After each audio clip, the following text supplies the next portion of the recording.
வணக்கம் friends, welcome to சுப்பீஸ் wonderland. இன்றைக்கி நம்ம ரோட் சைடு ஷாப்பில் விற்கக்கூடிய காளான் ரெசிப்பியை வீட்லேயே ரொம்ப சுவையாக எப்படி பண்ணலாங்கிறத பார்க்க போகிறோம் ஃப்ரெண்ட்ஸ். கண்டிப்பாக இந்த ரெசிபி நீங்கள் ட்ரை பண்ணி பாருங்கள். இந்த தருணத்தில் சப்ஸ்கிரைபர் ஆகி உங்களுக்கு ஃபியூச்சர் சப்ஸ்கிரைபர்களுக்கு என்னுடைய நன்றி கலந்த வணக்கத்தை தெரிவித்துக்கொண்டு இப்போ ரொம்பவே சுவையான ரோட் சைடில் விற்கக்கூடிய காளான் ரெசிபி எப்படி ப்ரிப்பேர் பண்ணலாங்கிறத பார்க்கலாம் வாங்க ஃப்ரெண்ட்ஸ். ஃபஸ்ட்டு இந்த ரெசிபி செய்கிறதுக்கு மஷ்ரூம் எல்லாம் ரொம்ப சின்னதாக கட் பண்ணி எடுத்துகிட்டு வந்திருக்கேன். அரை கப் மஷ்ரூமுக்கு ஒரு 1/4 கப் முட்டைக்கோஸ் ஆட் பண்ணிக்கிறேன். முட்டைக்கோசையும் சின்னதாக கட் பண்ணி எடுத்துகிட்டு வந்திருக்கேன். இப்போ 1 கப் அளவுக்கு மைதா ஆட் பண்ணிக்கிறேன். அரிசி மாவு ஒரு 1/4 கப் ஆட் பண்ணிக்கிறேன். தேவையான அளவு உப்பு சேர்த்துக்கிறேன். காரத்துக்கு தகுந்த மாதிரி மிளகாய் தூள் ஆட் பண்ணிக்கலாம். நான் இன்றைக்கி 1 டேபிள் ஸ்பூன் அளவுக்கு ஆட் பண்ணியிருக்கேன். இப்போ இது எல்லாத்தையும் நல்லா மிக்ஸ் பண்ணிக்குவோம்.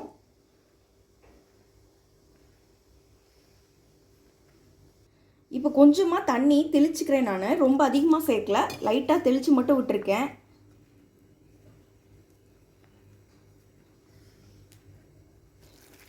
பாருங்கள், இந்த ஒரு பதத்துக்கு நம்ம பிசைஞ்சுக்கணும்.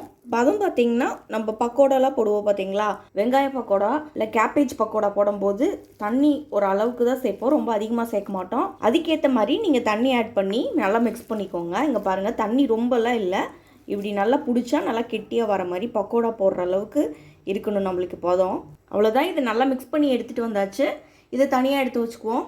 இப்போ ஒரு பேனில் ஃப்ரை பண்ண தேவையான அளவு எண்ணெய் ஊற்றி சூடு பண்ணிகிட்டு இருக்கேன். எண்ணெய் நல்லா சூடானதுக்கப்புறமா நம்ம இந்த சின்ன பக்கோடாவாக போட்டு ஃப்ரை பண்ணி எடுத்துக்குவோம். இப்போ எண்ணெய் நல்லா சூடாயிடுச்சு. சின்ன பக்கோடா மாதிரி போட்டு ஃப்ரை பண்ணிக்கலாம்.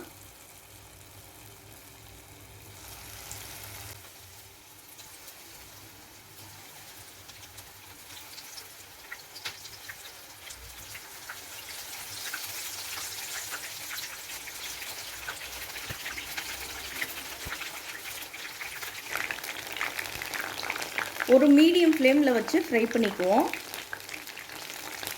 பாருங்கள், அப்பப்போ நல்லா திருப்பி விட்டுட்டு நல்லா ஃப்ரை பண்ணி எடுத்துக்கலாம். நல்ல ஒரு கிறிஸ்பினஸ் வர அளவுக்கு ஃப்ரை பண்ணி எடுத்துக்குவோம். நல்லா கிறிஸ்பியாக நல்லா சூப்பராக ஃப்ரை ஆயிடுச்சு. இப்போ நான் இதை எல்லாத்தையும் எடுத்துக்கிறேன்.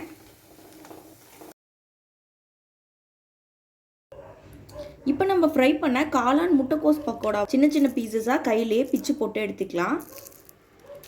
இந்த மாதிரி எல்லா பக்கோடாவும் சின்னதாக பிச்சு போட்டு எடுத்துகிட்டு வந்துக்கிறேன். இப்போ ஒரு பேனில் 3 டேபிள் ஸ்பூன் அளவுக்கு எண்ணெய் விட்டுக்கிறேன்.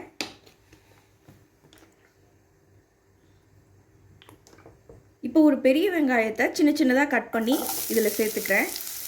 வெங்காயம் நல்லா வதங்கி வரட்டும்.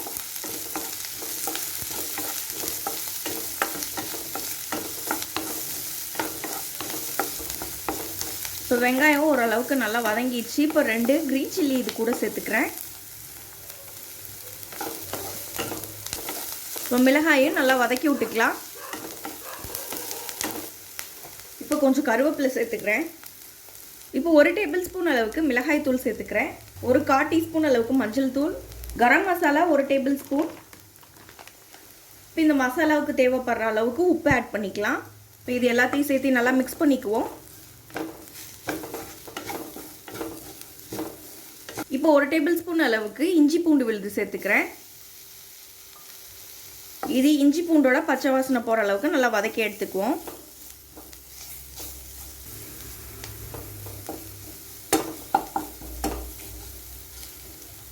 இப்போ இஞ்சி பூண்டோட பச்சை வாசனைலாம் போனதுக்கப்புறமா இப்போ ஒரு 1/2 டேபிள் ஸ்பூன் அளவுக்கு டொமேட்டோ கெச்சப் ஆட் பண்ணிக்கிறேன். ஒரு 1/2 டேபிள் ஸ்பூன் அளவுக்கு சோயா சாஸ் ஆட் பண்ணிக்கிறேன். இப்போ இதை சேர்த்து நல்லா மிக்ஸ் பண்ணிக்கலாம்.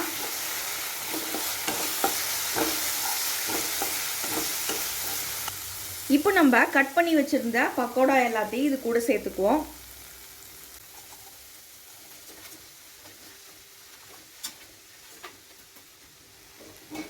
இது எல்லாத்தையும் நல்லா மிக்ஸ் பண்ணிக்கலாம்.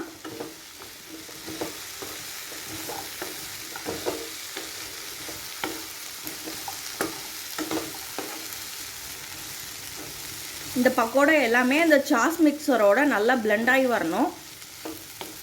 இந்த பக்கோடா எல்லாமே நல்லா மிக்ஸ் ஆகி வந்துடுச்சு இந்த சாஸ் மிக்சரோட. இப்போ ஒரு 2 டேபிள் ஸ்பூன் அளவுக்கு கார்ன்ஃப்ளவர் மாவு எடுத்திருக்கேன். அதில் தண்ணி ஊற்றி நல்லா மிக்ஸ் பண்ணி இப்போ இது கூட சேர்த்துக்கிறேன். நல்லா மிக்ஸ் பண்ணிக்குவோம்.